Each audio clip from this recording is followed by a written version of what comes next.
Glória a Deus. Convido os irmãos a abrirem a Bíblia, hoje, no primeiro capítulo da segunda carta de Paulo aos Tessalonicenses. Nós vamos seguir com o nosso tema, alvos e testemunhas da graça até a volta de Jesus. Esse é o tema das duas cartas de Paulo aos Tessalonicenses. Nós já estudamos a primeira, hoje vamos então começar a estudar a segunda. Capítulo 1, versículos 1 até o versículo 12. Acha na sua Bíblia.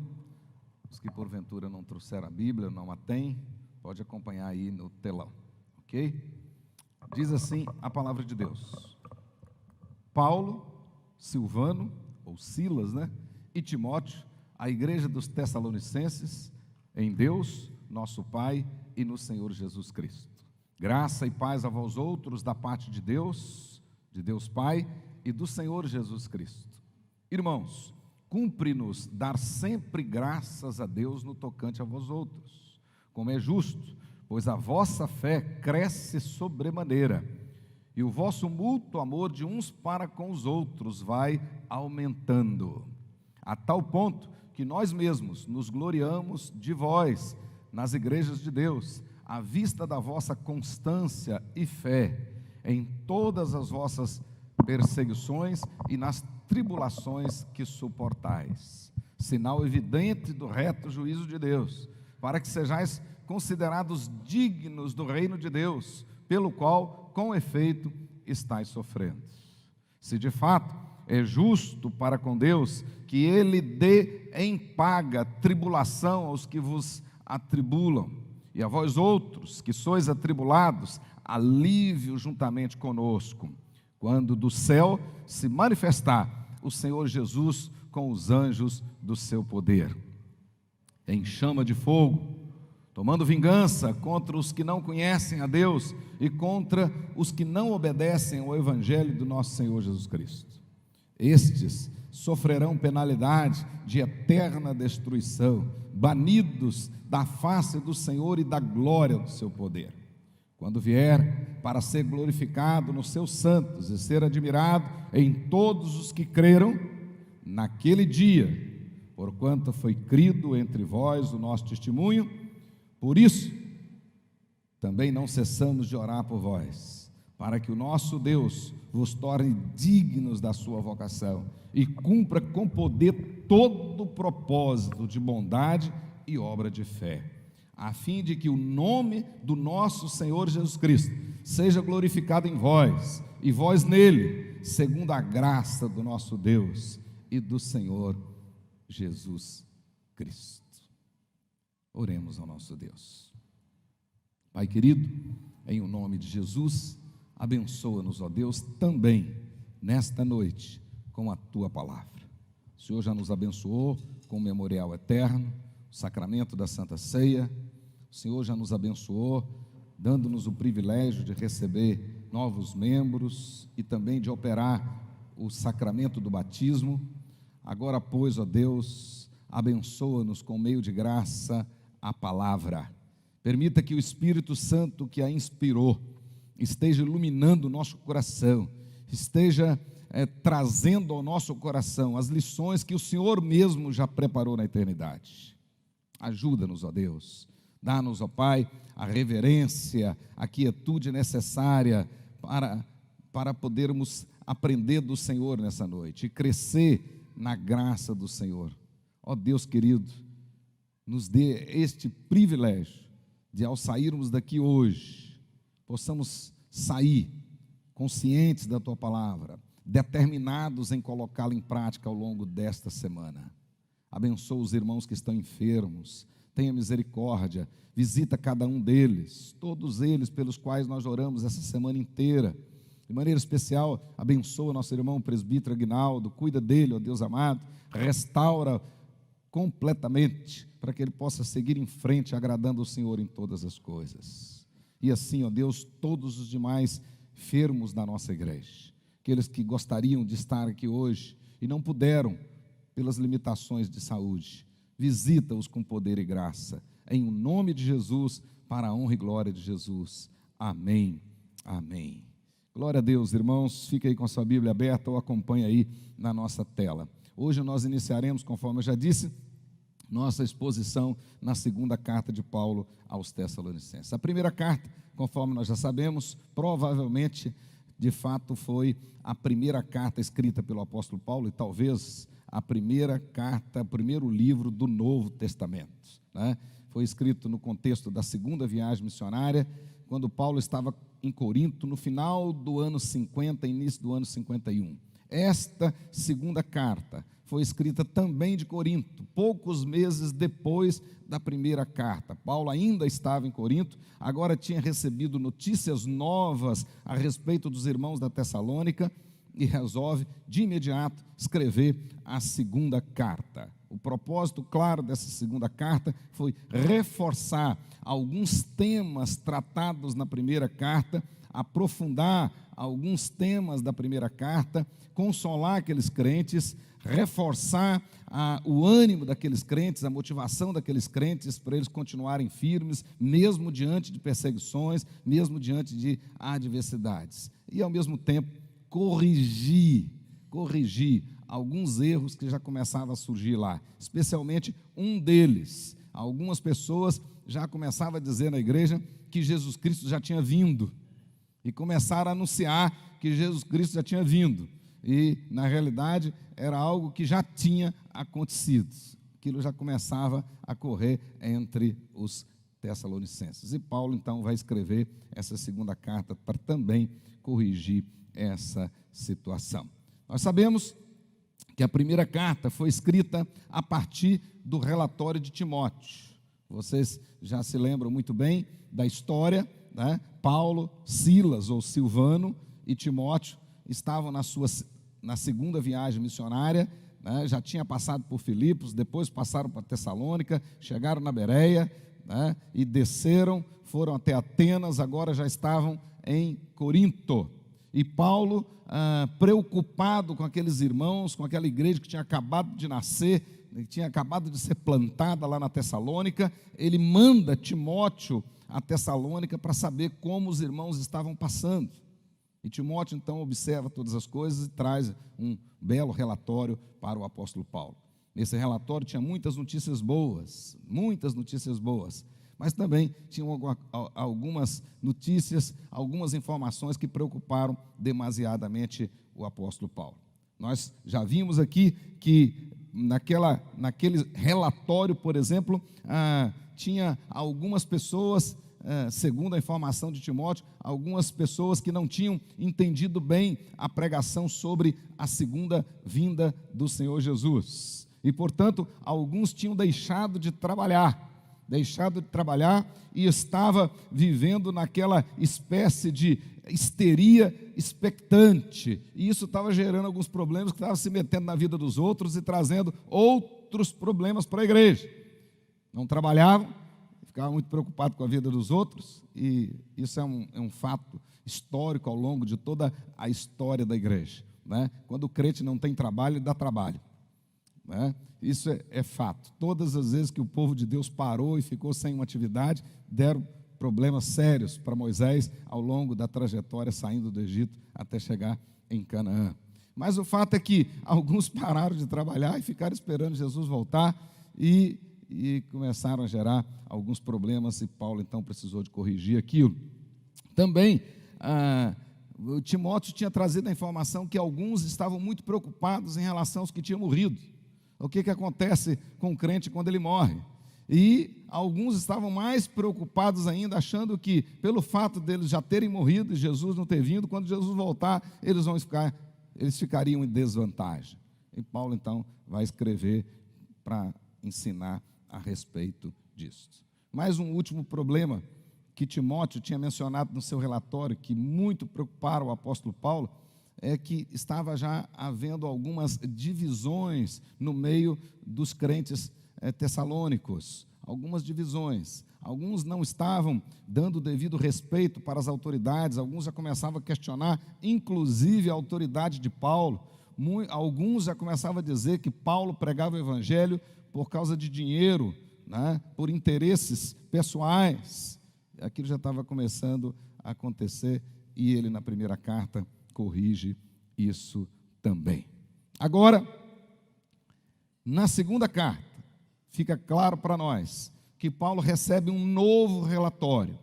Agora, nós não sabemos quem trouxe, mas alguém vindo da Tessalônica trouxe para o apóstolo Paulo novas informações de como aqueles irmãos estavam. E ele, da mesma forma, ele recebe estas informações e muitas delas excelentes, muitas delas boas, mas algumas também preocupantes, que faz com que o apóstolo Paulo escreva de imediato uma segunda carta para aprofundar assuntos tratados na primeira, para poder esclarecer alguns assuntos que parece que estavam sendo mal entendidos por alguns irmãos tessalônicos, e ao mesmo tempo para corrigir uma heresia que já estava nascendo lá. Então, nessa segunda carta, o apóstolo Paulo, ao mesmo tempo que vai expressar a sua alegria pelo desenvolvimento daqueles crentes, ele vai expressar também a sua preocupação, especialmente em questões doutrinárias e questões de comportamento. Questões doutrinárias e de comportamentos. E ele vai então escrever essa segunda carta com a intenção de resolver esses problemas, adequar o comportamento daqueles crentes corretamente à luz das Escrituras e mostrar para eles quais eram as responsabilidades deles e como deveria ser o comportamento deles até a vinda de Jesus Cristo. Como que eles deviam se portar até a vinda do Senhor Jesus Cristo. No capítulo 2 vai ficar claro para nós que Paulo vai corrigir essa questão da vinda do Senhor Jesus, que alguns já estavam dizendo que já tinha acontecido. Mas, no primeiro capítulo, ele vai apresentar as suas ações de graças pela vida daqueles irmãos. Observe comigo aí que a segunda carta aos Tessalonicenses, pequena, 3 capítulos apenas, 47 versículos, divididos em 3 partes. Então, é como se fosse um pequeno sermão, que o apóstolo Paulo dividiu, então, em 3 partes. Primeira parte, capítulo 1 inteiro, que é o nosso capítulo hoje, ações de graças. Segunda parte, capítulo 2, versículo 1, até o versículo 15 do capítulo 3. Aí nós temos instruções a respeito do dia do Senhor, como deveria ser as expectativas dos crentes em relação à vinda do Senhor e quais as responsabilidades deles até a vinda do Senhor. Então aí nós temos uma sessão essencialmente doutrinária. E depois a conclusão da carta, capítulo 3, versículos 16 até o versículo 18. Então marque isso aí, essa carta, na verdade, é um sermão de 3 pontos, né? Dividido em 3 partes. E hoje vamos tratar da primeira parte, as ações de graças. Ou seja, Paulo vai agradecer a Deus porque aqueles irmãos estavam permanecendo firmes na fé, firmes no amor e realmente determinados, constantes, estabilizados, mesmo diante de muitas adversidades. Isso é que ele vai agradecer. Observe bem que no capítulo 1, a sua saudação, versículo 1 e 2, né? 1 e 2, tem um detalhe interessante, ele vai dizer que esta igreja, a igreja dos Tessalonicenses, nasceu de fato por vontade de Deus, ela pertence a Deus e os membros dela pertencem a Deus, porque estão em Cristo Jesus. Então ficou claro isso. E agora ele começa: irmãos, cumpre-nos dar ações de graças. Ele vai dizer aí agora, ele começa, num certo sentido, elogiando os Tessalonicenses. Observe que as ações de graça do apóstolo Paulo são, na realidade, elogios do apóstolo Paulo em relação à vida, o comportamento, desenvolvimento daqueles irmãos. E aqui tem um detalhe que eu gostaria de destacar. Parece que quando o apóstolo Paulo ouviu os relatórios, agora esse segundo relatório, de como estavam os irmãos lá na Tessalônica, Parece que ele percebeu que mesmo aqueles irmãos estando bem, ele percebeu uma certa baixa autoestima na vida daqueles irmãos.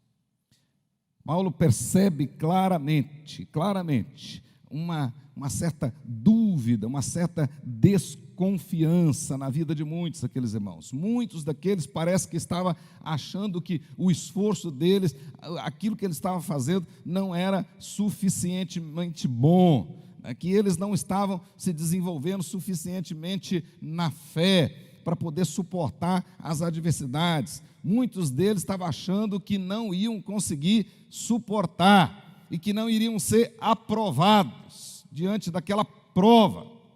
Paulo percebe isso. Paulo percebe que a autoestima de muitos crentes tessalônicos estava em baixa.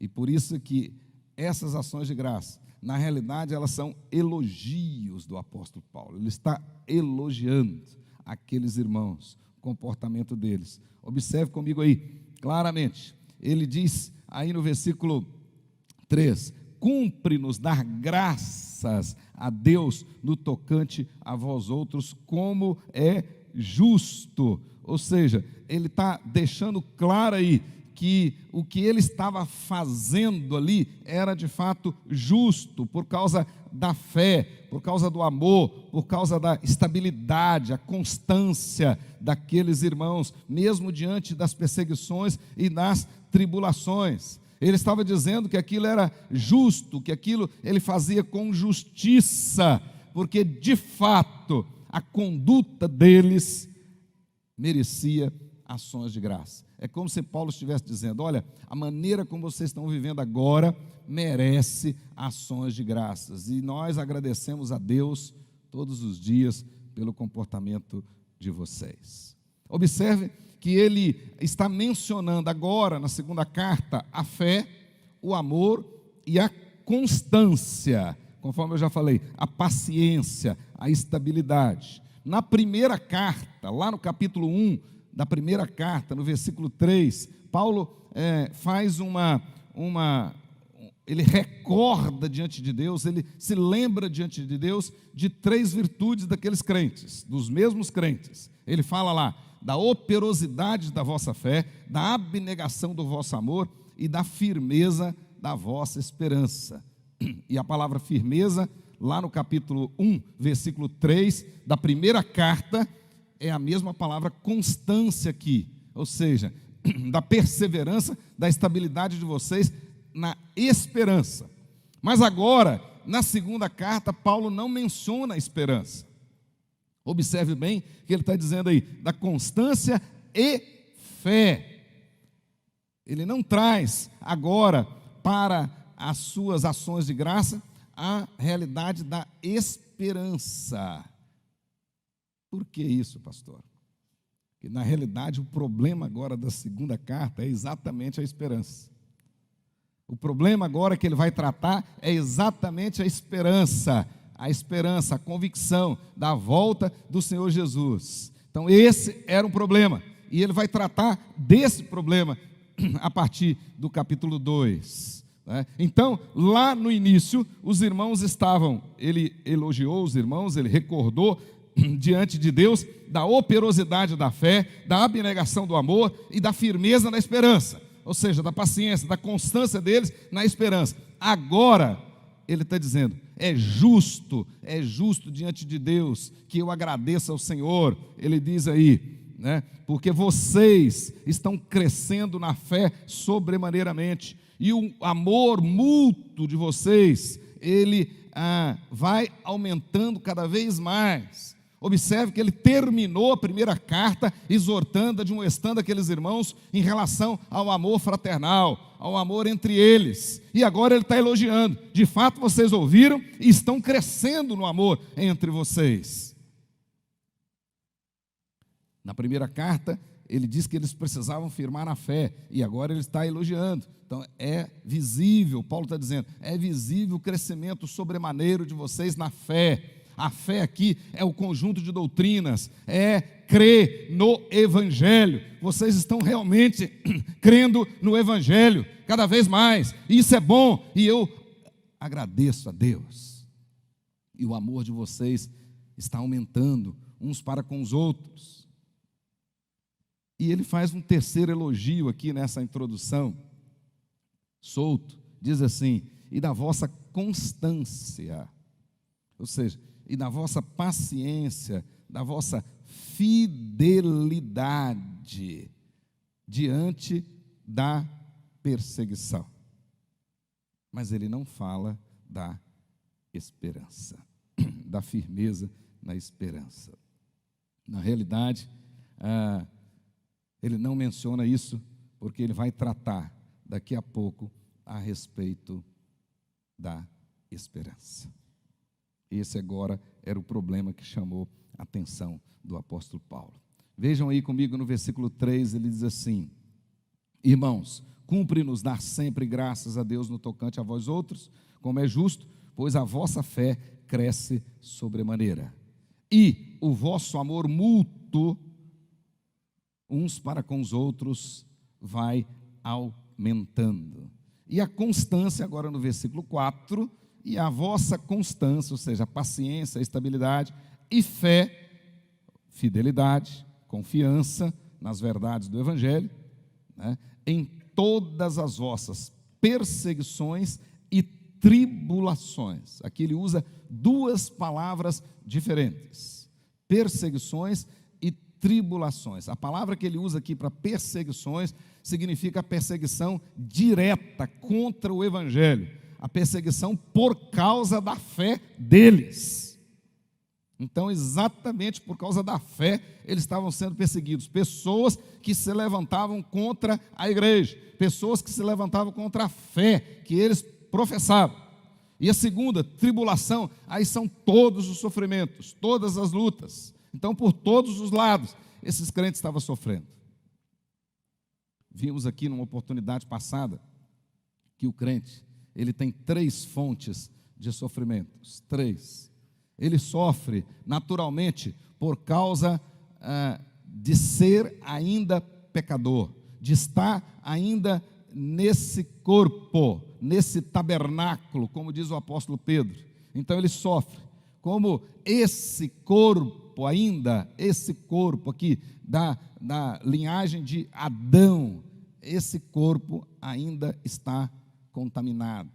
E, portanto, nós sofremos. Por isso que você tem uma doença, você tem isso, tem aquilo outro, tem uma dor de cabeça, enfim, uma série de coisas. Por isso que todos os dias você está morrendo um pouco de neurônios vai morrendo, e assim por diante.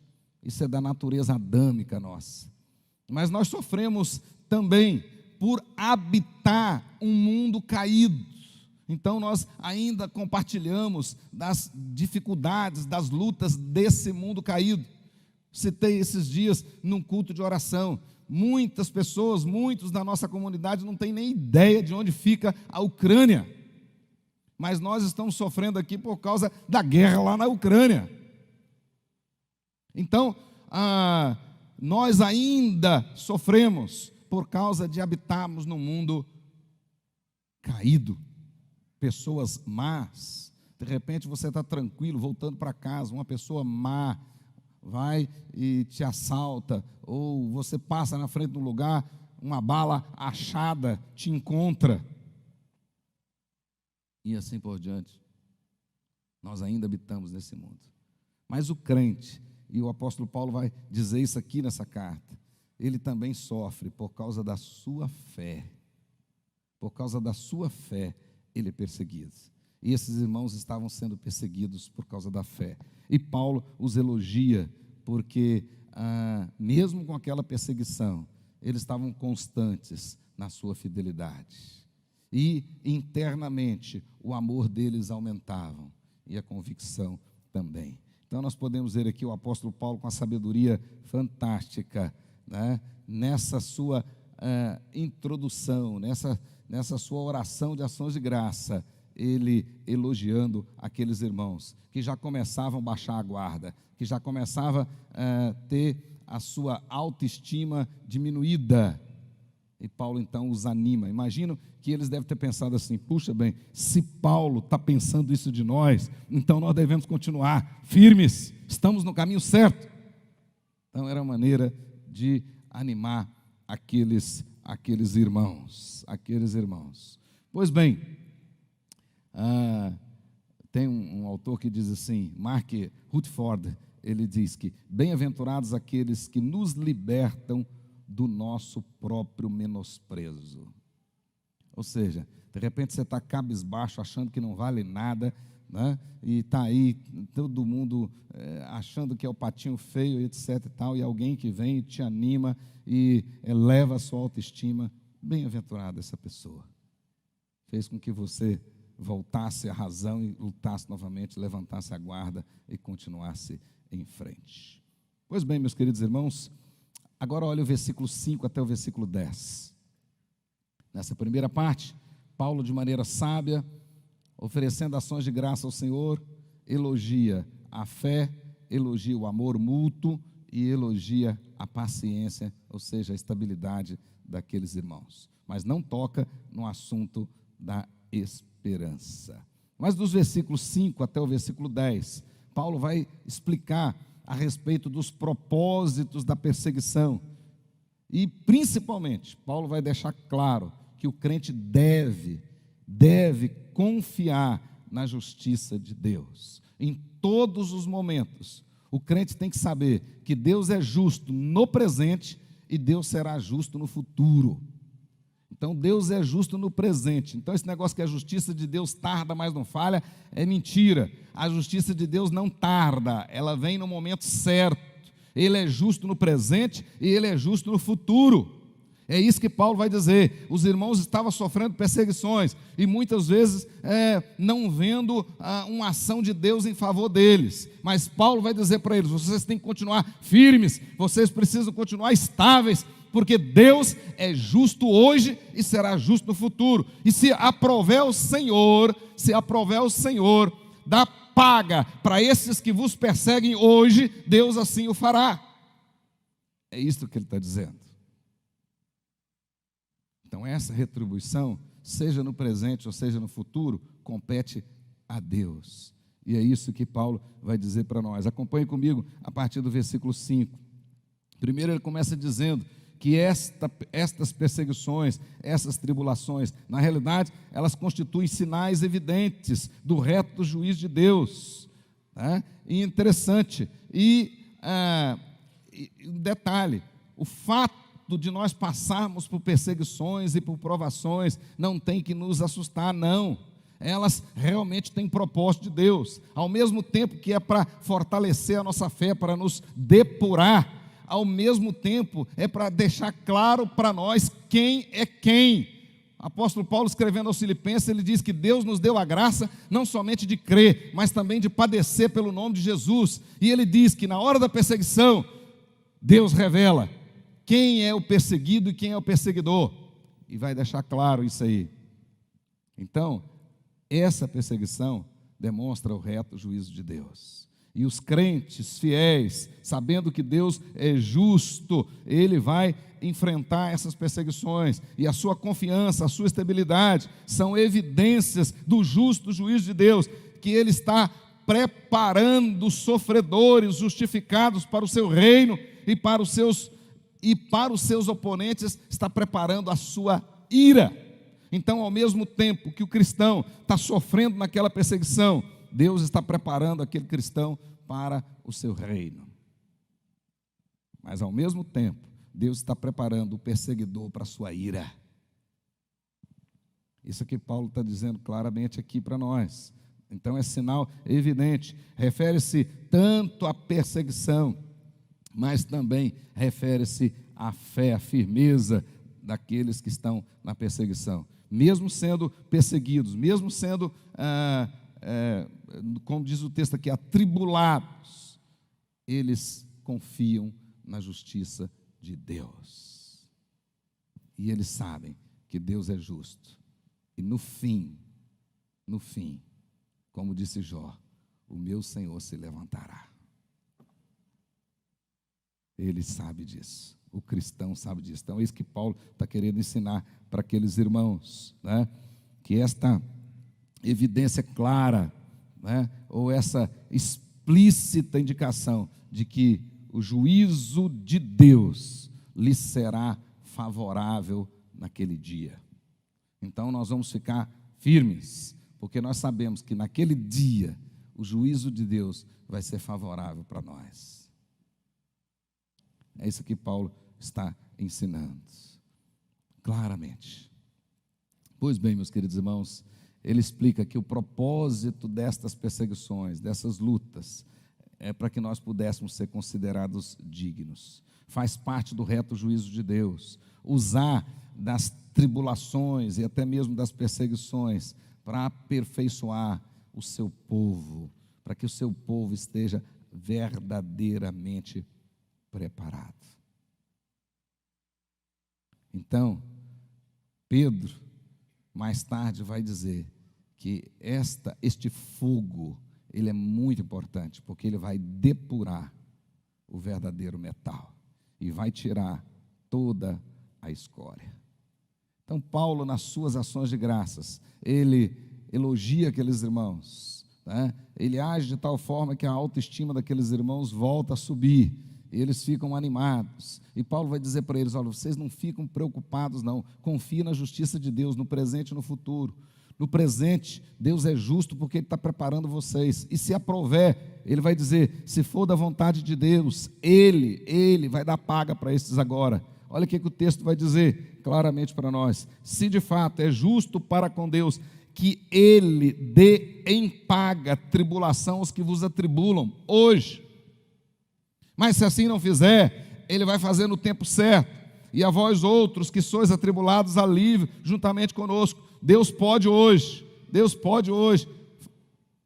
castigar os nossos opressores e nos dar alívio, hoje. Mas fará isso, com certeza, na vinda de Cristo Jesus. E ele vai dizer isso, olha como termina o verso 7.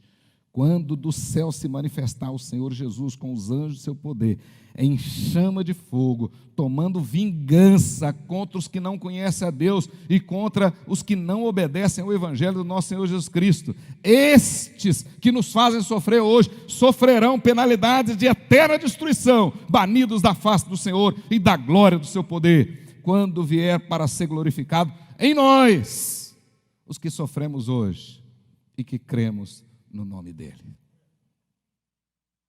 Olha que coisa. Então, essa oração do apóstolo Paulo é um verdadeiro consolo para aqueles crentes que estavam sofrendo, que estavam passando por lutas, né? Quando vier, verso 10, para ser glorificado nos seus santos e ser admirado em todos os que creem. Então, Jesus vai vir para ser glorificado em nós participaremos com Ele da glória eterna, e para sempre, o texto diz, para sempre nós o admiraremos, para sempre nós o louvaremos, para sempre nós renderemos louvores a Ele. O texto diz, naquele dia, todos os que creram, naquele dia, portanto, foi crido entre vós o nosso Evangelho, a maneira como o nosso Evangelho chegou até vocês. Portanto, meus queridos irmãos, Paulo consola aqueles irmãos dizendo que o juízo final trará uma justa inversão das atuais circunstâncias. Hoje, o crente é discriminado, hoje ele é rejeitado, mas na volta do Senhor, ele será glorificado. É isso que Paulo está dizendo. E ele termina, então, esse capítulo 1 e a sua saudação e as suas ações de graças. Ele termina versículos 11 e 12, dizendo o seguinte: por isso, também não cessamos de orar por vós, para que o nosso Deus vos torne dignos da sua vocação e cumpra com poder todo o propósito de bondade e obra de fé. Então Deus nos deu a graça não somente de crer, mas também de padecer, pelo nome de Jesus. E que Ele cumpra em nós, Paulo está orando agora, cumpra neles, nos Tessalonicenses, em nós, né?